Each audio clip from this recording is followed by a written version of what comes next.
আসসালামু আলাইকুম ওয়া রাহমাতুল্লাহ।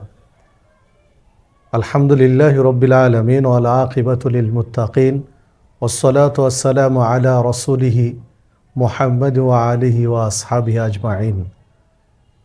قال الله تعالى في كلامه المجيد أعوذ بالله من الشيطان الرجيم يا أيها الذين آمنوا كتب عليكم الصيام كما كتب على الذين من قبلكم لعلكم تتقون।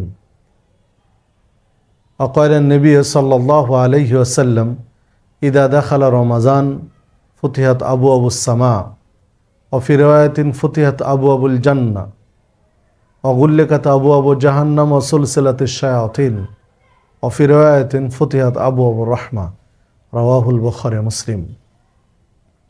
সম্মানিত দিনী ভাতৃমণ্ডলী, দেশে এবং প্রবাসে যারা আমাদের এই অনুষ্ঠান দেখছেন সকলকে জানাই আন্তরিক ধন্যবাদ ও মোবারকবাদ। আমরা ইয়াসিন আলী সালাফি কমপ্লেক্স, দামকুড়হাট, রাজশাহীর প্রতিষ্ঠান থেকে আমরা লাইভে এসেছি। সকলকে জানাই আন্তরিক ধন্যবাদ, মোবারকবাদ। রমাজানুল মোবারক হোক আপনার আমার সকলের জন্য জান্নাতে যাওয়ার গুরুত্বপূর্ণ মাধ্যম। অত্যন্ত ফজিলতপূর্ণ, তাৎপর্যপূর্ণ, মহিমান্বিত মাস হচ্ছে রমাজান। বিভিন্ন কারণে রমাজান মাস গুরুত্বপূর্ণ মাস, তাৎপর্যপূর্ণ মাস। কেননা পৃথিবীতে আল্লাহ রাব্বুল আলামিন মানব জাতির জন্য গুরুত্বপূর্ণ যে দিক নির্দেশনা দিয়েছেন তার মধ্যে তাকওয়া একটি। আর এই তাকওয়া চর্চার মাস হচ্ছে রমাজান।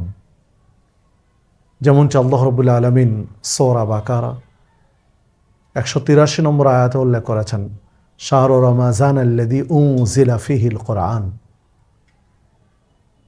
এই রমাজান মাসে আল্লাহ রাব্বুল আলামিন কোরআন নাজিল করেছেন।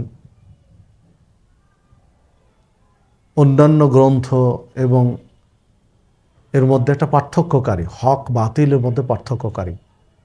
ফামান শাহিদা মিনকুমুশ শাহরা ফালিয়াসুমহু, যে ব্যক্তি রমাজানকে পাবে সে যেন সিয়াম পালন করে। তো নুজুলে কোরআনের মাস রমাজান। এই মাসে আল্লাহ রাব্বুল আলামিন কোরআন নাজিল করেছেন। এই জন্য এই রমাজানের গুরুত্ব অত্যন্ত বেশি। পৃথিবীতে যত দিক নির্দেশনামূলক গ্রন্থ রয়েছে, বই পুস্তক রয়েছে, গাইড বুক রয়েছে, সংবিধান রয়েছে, তার মধ্যে সর্বশ্রেষ্ঠ, নির্ভুল, অথেন্টিক্স, প্রামাণ্য গ্রন্থ হচ্ছে আল কোরআন, যে মাসে আল্লাহ রাব্বুল আলামিন নাজিল করেছেন। নুজুলে কোরআনের মাস হিসাবে এটার গুরুত্ব অত্যন্ত বেশি। দ্বিতীয়ত, তাকওয়া চর্চার মাস এটি। একজন মুসলিমের জন্য অত্যন্ত গুরুত্বপূর্ণ মর্যাদার মাপকাঠি হচ্ছে তাকওয়া। ইন্না আকরামাকুম ইনদাল্লাহি আতকাকুম, তোমাদের মধ্যে সম্মানিত ব্যক্তি ওই ব্যক্তি, মর্যাদাপূর্ণ ব্যক্তি তিনি যে তাকওয়াশীল। যার তাকওয়া যত বেশি তিনি তত মর্যাদাপূর্ণ, যা আল্লাহ রাব্বুল আলামিন অন্য জায়গায় বলেছেন। ঠিক একই কথা রাসূলুল্লাহ সাল্লাল্লাহু আলাইহি ওয়াসাল্লাম হাদিসের মধ্যে বলেছেন, যে হাদিসটি সহিহ বুখারীতে বর্ণিত হয়েছে। সম্মানিত উপস্থিতি, দেখুন, তাকওয়া চর্চার মাস রমাজান, যা আল্লাহ রাব্বুল আলামিন সূরা বাকারা 183 নম্বর আয়াতে উল্লেখ করেছেন। ইয়া আইয়ুহাল্লাযীনা আমানু কুতিবা আলাইকুমুস সিয়াম, হে ঈমানদারগণ, তোমাদের উপরে সিয়াম ফরজ করা হয়েছে। কেন ফরজ করা হয়েছে? শুধু কি তোমাদের উপরে ফরজ ছিল? না, কামা কুতিবা আলাল্লাযীনা মিন ক্বাবলিকুম, তোমাদের পূর্বে যারা বিগত হয়েছেন, অন্যান্য নবী রাসূলের উম্মাহ, তাদের উপরেও এই সিয়াম ফরজ ছিল। তাদের উপরেও ছিল, তোমাদের উপরেও ফরজ করা হয়েছে। তো ফরজ করার কারণটা কি? লাআল্লাকুম তাত্তাকুন, যেন তোমরা তাকওয়াশীল হতে পারো, পরহেজগার হতে পারো, আল্লাহ ভীরু হতে পারো। তাকওয়া অর্জনের জন্যই রমাজানের সিয়ামকে ফরজ করা হয়েছে। রমাজানের সিয়ামের মূল লক্ষ্য উদ্দেশ্য হচ্ছে তাকওয়া। তাকওয়াশীল হতে হবে আপনাকে আমাকে তাকওয়াবান হতে হবে, তাকওয়ার চর্চা করতে হবে, তাকওয়ার পাথেও সঞ্চয় করতে হবে। এই জন্য আল্লাহ রাব্বুল আলামিন রমাজানের সিয়াম দিয়েছেন। এটা একটা কারণ এই রমাজান মাসের গুরুত্বের ক্ষেত্রে। তাকওয়া দেখুন, বাস্তবে তাকওয়া মানে তো পরহেজগারিতা, তাকওয়া মানে তো আল্লাহ ভীতি, তাকওয়া মানে তো যে কোনো অন্যায় থেকে বেঁচে থাকা, তাকওয়া মানে আল্লাহর নির্দেশ অনুযায়ী জীবন যাপন করা, তাকওয়া মানে রাসূলুল্লাহ সাল্লাল্লাহু আলাইহি ওয়াসাল্লামকে ফলো করা, তার হুবহুব আদর্শের অনুসরণ করা। তো দেখুন, একজন ব্যক্তি ফজরের আগে, সুবহে সাদিকের আগে সাহারি করেছেন, সূর্যাস্ত হলে ইফতার করবেন। এই যে সুবহে সাদিক থেকে না সূর্যাস্ত, একটা লম্বা সময়, লম্বা ব্যবধান, 13, 14, 15, 16 ঘন্টা পর্যন্ত ব্যবধান হয় এই সময়টার। তো এই লম্বা সময় একজন ব্যক্তি খাদ্য পানাহার সব কিছু থেকে, জৈবিক চাহিদা, এমনকি অসৎ কাজ, কর্ম, কথা সব কিছু থেকে বিরত আছে। ক্ষুধা আছে পেটে, পিপাসা আছে, অথচ সুযোগ পেয়েছে গোসল করতে গিয়ে বাথরুমের মধ্যে পানি পানের সুযোগ আছে, পুকুরে নদীতে গোসল করতে গিয়ে ডুব দিয়ে পানি পানের সুযোগ আছে। পৃথিবীর কেউ টের পাবে না, পাক পক্ষে কেউ টের পাবে না, কিন্তু ফাঁকি দেওয়া যায় না কাকে? যার উদ্দেশ্যে সিয়াম, স্রেফ আল্লাহ রাব্বুল আলামিনকে ফাঁকি দেওয়া যায় না। তার ভয়ে, রবের ভয়ে পেটে ক্ষুধা, পিপাসা ক্ষুধার তীব্র যন্ত্রণা সয়ে একাকিত্বে নিভৃতে সুযোগ পাওয়ার পরও একজন ব্যক্তি পানি পান করে না, একজন ব্যক্তি খায় না। একজন মা, একজন বোন ইফতার সামগ্রী প্রস্তুত করছেন, রান্নাবান্না করছেন, আয়োজন করছেন, সুযোগ আছে একটু খেয়ে নেবেন রান্নাঘরে, তারপরেও খাচ্ছেন না। কেন? সির্ফ আল্লাহর ভয়। এই তাকওয়ার চর্চা, এই তাকওয়ার বাস্তব শিক্ষা দেওয়ার জন্য রমাজানুল মুবারক আপনার আমার মাঝে এসেছে। এই সময়টুকু এই তাকওয়া চর্চা, এই শিক্ষা বাকি 11টি মাসে আপনাকে আমাকে কাজে লাগাতে হবে। দেখুন রমাজান কত গুরুত্বপূর্ণ, তাৎপর্যপূর্ণ। আরেকটি হাদিসের মধ্যে পাওয়া যায়, আন আবি হুরায়রা রাদিয়াল্লাহু আনহু قال, আবু হুরায়রা রাদিয়াল্লাহু আনহু বলেন, قال রাসূলুল্লাহ সাল্লাল্লাহু আলাইহি ওয়াসাল্লাম, রাসূলুল্লাহ সাল্লাল্লাহু আলাইহি ওয়াসাল্লাম বলেছেন, ইযা কানা আউয়ালু লাইলাতিন মিন রমাদান, রমাদানের প্রথম রজনী যখন শুরু হয়,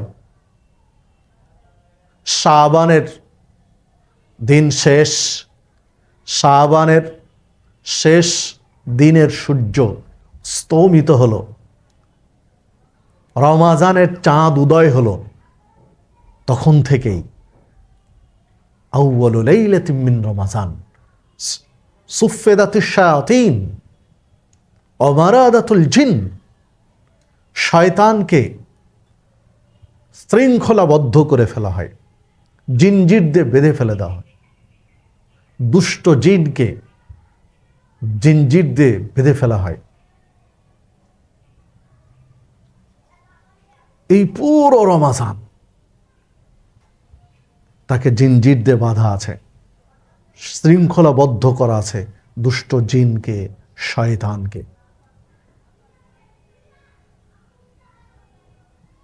এরপরে আল্লাহ রাব্বুল আলামিন জাহান্নামের দরজা বন্ধ করে দেন। গুল্লেকাত আবু আবুল জান্নাহ, গুল্লেকাত আবু আবু জাহান্নাম, আবু আবুন নার, জাহান্নামের দরজা বন্ধ করে দেন। ফালাম ইফতাহ মিনহা বাবুন, এই দরজা আর খোলা হয় না। পুরো রমাজান জাহান্নামের দরজা বন্ধ। অফুতিহাত আবু আবুল জান্নাহ, পক্ষান্তর আল্লাহ জান্নাতের দরজা খুলে দেন। ফালাম ইউগলাক মিনহা বাব, এই দরজা আর বন্ধ হয় না। পুরো রমাজান জাহান্নামের দরজা বন্ধ, পুরো রমাজান জান্নাতের দরজা খোলা, পুরো রমাজান শয়তানকে বাধা শৃঙ্খলাবদ্ধ করা আছে। এবাগিয়াল খায়র আকবিল এবাগিয়াস শার আকসির। আল্লাহ শয়তানকে বেঁধে জাহান্নামের দরজা বন্ধ করে জান্নাতের দরজা খুলে অনাদা মুনাদিন মিনাস সামা, আল্লাহ আসমান থেকে ডাক দেন। অনাদা মুনাদিন, আল্লাহ ডাক দেন, আহ্বান জানান।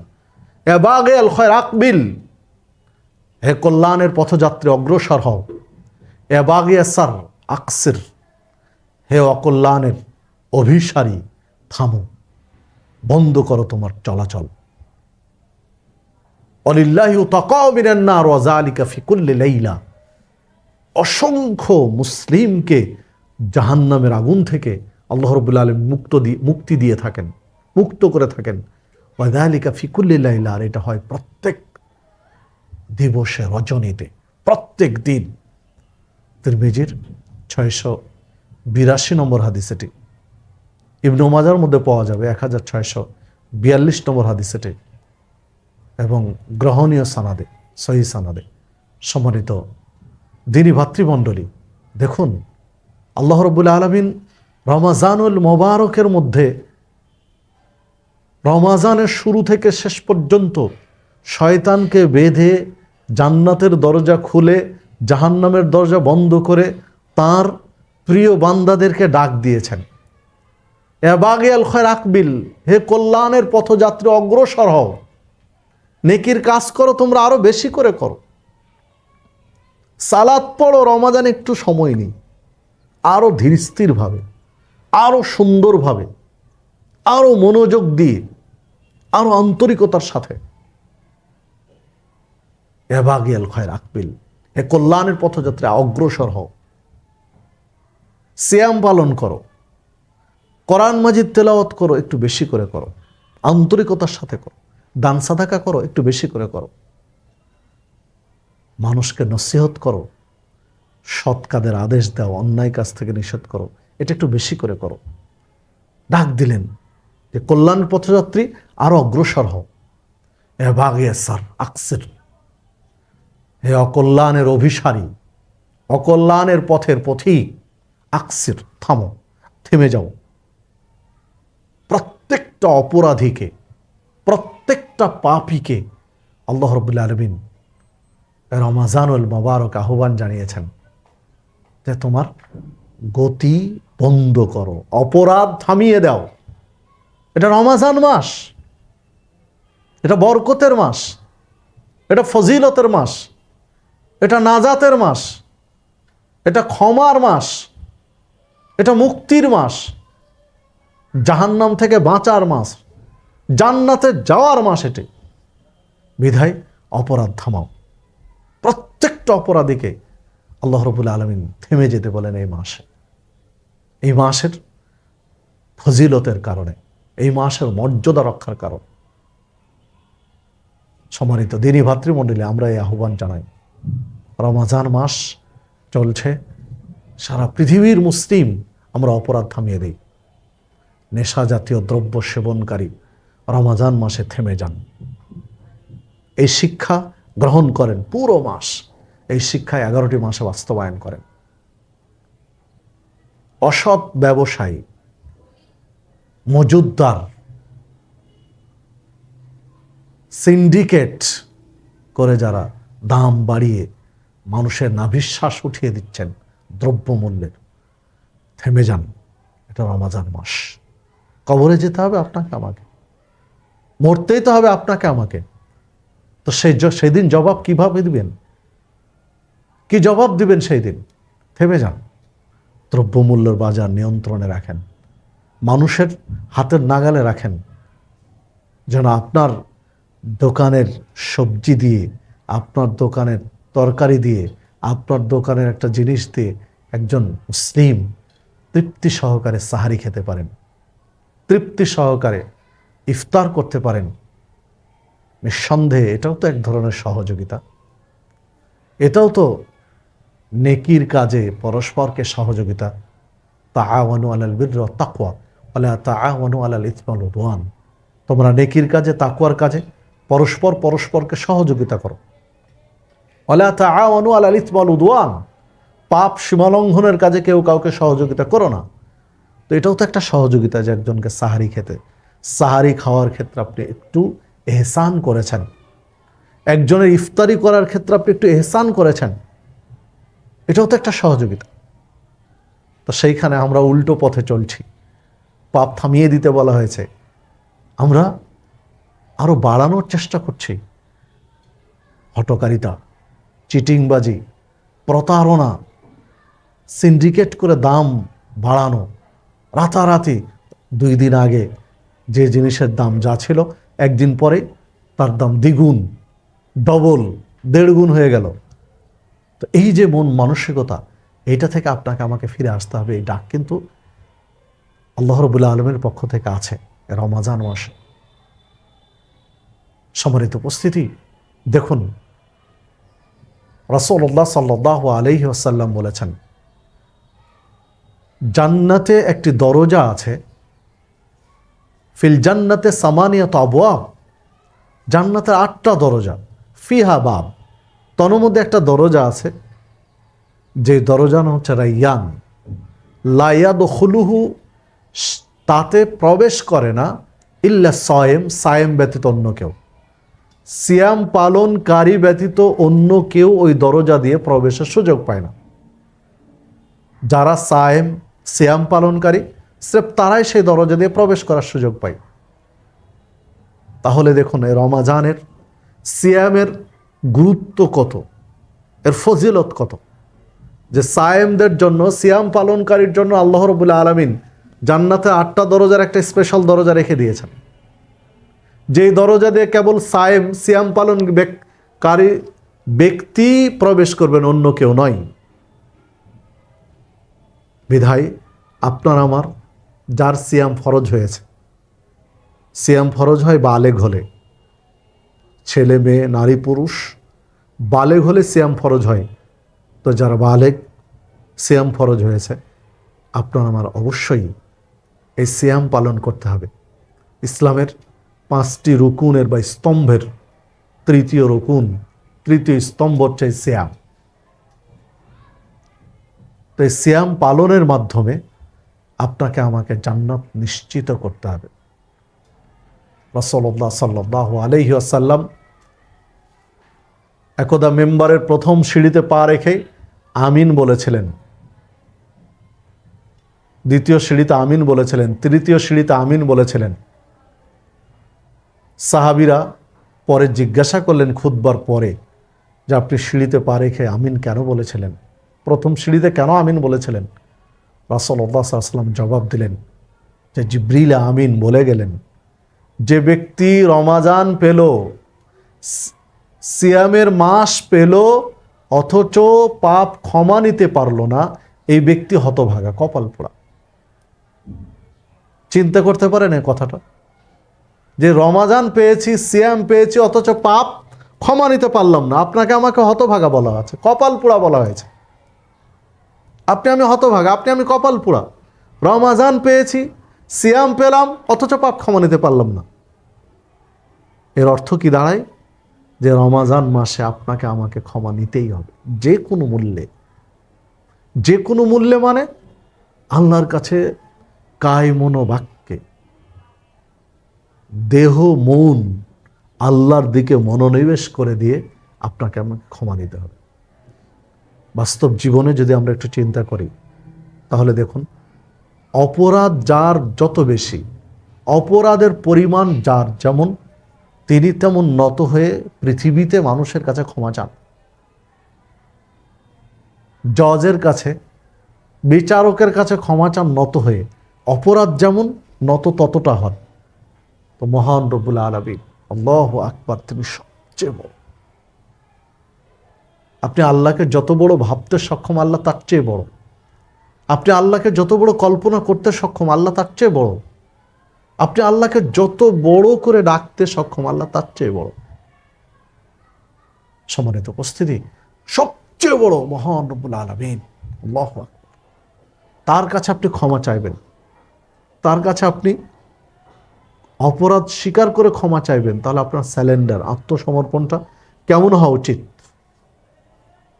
যদি সেইভাবে আত্মসমর্পণ করতে পারেন, ইনশাআল্লাহ আপনার সমস্ত পাপ তিনি ক্ষমা করে দেবেন ইনশাআল্লাহ। ক্ষমা করার জন্যই তো তিনি রমাজানুল মোবারক আপনাকে আমাকে দিয়েছেন। হ্যাঁ, তবে দুইটি পাপের বিষয়ে আপনাকে আমাকে সাবধান থাকতে হবে। দুইটি পাপের জন্য স্পেশাল তওবা প্রয়োজন, পাশাপাশি যার সাথে সংশ্লিষ্ট তার কাছে ক্ষমা নিতে হবে। দুইটি পাপের একটি হচ্ছে হক্কুল এবাদ। হক্কুল এবাদ যদি নষ্ট করে থাকি, হক্কুল এবাদ যদি নষ্ট করে থাকি, তাহলে যার হক নষ্ট করেছে তার কাছ থেকে ক্ষমা নিতে হবে, তার হক ফিরিয়ে দিয়ে তার কাছ থেকে ক্ষমা নিতে হবে। দ্বিতীয়টি হচ্ছে শিরকে আকবার। যদি শিরিক করে থাকি, তাহলে এটার জন্য স্পেশাল তওবা করতে হবে, অপরাধ স্বীকার করে ক্ষমা চাইতে হবে, ইখলাসের সাথে, খুলুসিয়াতের সাথে, তাওবাতান নাসুহা, একনিষ্ঠ তওবা আপনাকে আমাকে করতে হবে। রমজান মাস পেয়েছি, আল্লাহ সুযোগ দিয়েছেন, আসুন এই রমজান মাসে আন্তরিকতার সাথে তওবা করে আমাদের সমস্ত পাপগুলো ক্ষমা নিয়ে নিই। সারা জীবনের যত পাপ করেছি, ছোট বড়, জানা অজানা সমস্ত পাপ আল্লাহ রাব্বুল আলামিনের কাছ থেকে ক্ষমা নেওয়ার জন্য সর্বোচ্চ চেষ্টা করি। আল্লাহ রাব্বুল আলামিন ক্ষমা করার জন্য আপনার আমার চেয়ে দ্বিগুণ গতিতে এগিয়ে আসেন। রাসূলুল্লাহ সাল্লাল্লাহু আলাইহি ওয়াসাল্লাম বলেছেন হাদিসে কুদসি, আল্লাহ রাব্বুল আলামিন বলেন, বান্দা পাপ করে ক্ষমা চাইলে, ক্ষমার দিকে 1 বিঘাত এগিয়ে আসলে আল্লাহ এগিয়ে আসেন 1 হাত, 1 হাত এগিয়ে বান্দা গেলে আল্লাহ 2 হাত, 1 বাহু এগিয়ে যান। বান্দা হেঁটে গেলে আল্লাহ দৌড়ে আসেন ক্ষমা করার জন্য। তাহলে আপনার আমার চেয়ে, আপনি আমি ক্ষমা চাইবো যে গতিতে, তিনি তার দ্বিগুণ গতিতে ক্ষমা করার জন্য এগিয়ে আসেন। তো রমজান মাস পেয়েছি, ক্ষমা লাভের মাস পেয়েছি, রহমতের মাস পেয়েছি, বরকতের মাস পেয়েছি, নাজাতের মাস পেয়েছি।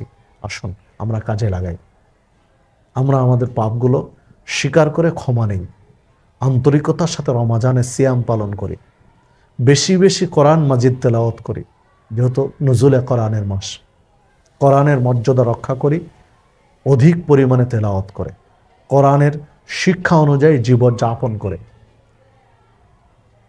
বেশি বেশি দান সাদাকা করে। রমজান মাসে দান সাদাকা বেশি করতেন আল্লাহ রাসূল সাল্লাল্লাহু আলাইহি সাল্লাম, তো আমরা অধিক হারে দান সাদাকা করি, বেশি বেশি দান সাদাকা করে রমজান মাসে ক্ষমা নেওয়ার চেষ্টা করি। রমজান মাসে দিনই কাজে সময় ব্যয় করি বেশি, কোথাও ইসলামী হালাকা হলে অংশগ্রহণ করি, দিনই কাজে সময় ব্যয় করি। রমজান মাস পেয়েছি, কিয়ামুল লাইল, তারাবির সালাত, কিয়াম রমজান বেশি বেশি সময় নিয়ে আদায় করার চেষ্টা করি, লম্বা সময় নিয়ে আদায় করার চেষ্টা করি, দান সাদাকা করি, দুস্থ অসহায় মানুষের পাশে দাঁড়াই,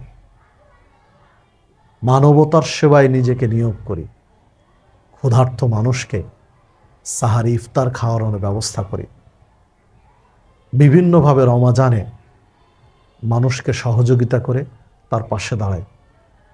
এইভাবে আপনি আমি সাদাকায়ে জারিয়া প্রজেক্টগুলোতে কাজ করে রমজান মাসে। বাবা মা মারা গেছে, আত্মীয় স্বজন মারা গেছে, তাদের জন্য দোয়া করি বেশি বেশি, তাদের জন্য দান সাদাকা করি বেশি বেশি। আলোচনার শেষ পর্যায়ে এসে উদাত্ত আহ্বান জানাবো, ইয়াসিন আলী সালাফি কমপ্লেক্স, দামকুড়াহাট, রাজশাহী, দেশের ঐতিহ্যবাহী প্রতিষ্ঠানগুলোর একটি, যা সালাফি মানহাজ ভিত্তিক পরিচালিত হয়ে আসছে আলহামদুলিল্লাহ। তো আমরা আমাদের জায়গা থেকে চেষ্টা করছি বিশুদ্ধ তেলাওয়াতকারী, হাফেজ, আলেম, দায়ী বানানোর জন্য। তো এই দিনী প্রজেক্টের বহরে আপনাদের সার্বিক সহযোগিতাও কামনা করি। ক্যাপশনে আমাদের অ্যাকাউন্ট নম্বর, বিকাশ নম্বর দেওয়া থাকছে। যে যেখানে অবস্থান করছেন, যার যেভাবে সহযোগিতা আছে, আপনাদের সহযোগিতা পৌঁছে দেওয়ার জন্য আমি উদাত্ত আহ্বান জানাচ্ছি, অনুরোধ করছি। এখানে এতিম বিভাগ আছে, দুস্থ দরিদ্র বিভাগ রয়েছে, প্রায় 1,20,000 টাকা মতো তাদের এই ফান্ডে ভর্তুকি দেওয়া লাগে প্রত্যেক মাসে। তো এই প্রজেক্টে আপনারা সহযোগিতা করতে পারেন, যে আপনারা অল্প কিছু অর্থ দিয়ে একজন দরিদ্র বা এতিম ছেলের পড়াশোনার যোগান হবে, যেটা সাদাকায়ে জারের অংশ হবে ইনশাআল্লাহ। অন্তত আমাদের প্রতিষ্ঠানের জন্য, ইয়াসির আলী সালাফি কমপ্লেক্সের জন্য আন্তরিকভাবে একটু দোয়া করবেন, যেন আল্লাহ রাব্বুল আলামিন এটি কবুল করে নেন। আল্লাহ রাব্বুল আলামিন যেন এর কার্যক্রমগুলো সহজ করে দেন। আল্লাহ যেন বরকত দান করেন আমাদের এই চিন্তা, চেতনা, সময়, শ্রমে। এই দোয়া আপনাদের কাছে আবেদন করছি, পাশাপাশি সহযোগিতার আবেদন করছি, পাশাপাশি আমাদের কার্যক্রমগুলো যেন আল্লাহ কবুল করেন সেই দোয়ার আবেদন করে আমি আলোচনার শেষ পর্যায়ে উপনীত হচ্ছি। আপনারা দেশে প্রবাসে যারা রয়েছেন, সিয়াম পালন করছেন, আল্লাহ রাব্বুল আলামিন সকলের সিয়ামকে কবুল করুন, কবুলযোগ্য করুন। দান সাদাকা যারা করছেন তাদের কবুল করুন। আপনাদের প্রত্যেকটা কাজে আল্লাহ বরকত দান করুন। পরিশেষে আপনাদের সকলকে আন্তরিক ধন্যবাদ, মোবারকবাদ জানিয়ে আজকের এই আলোচনা এখানে শেষ করছি।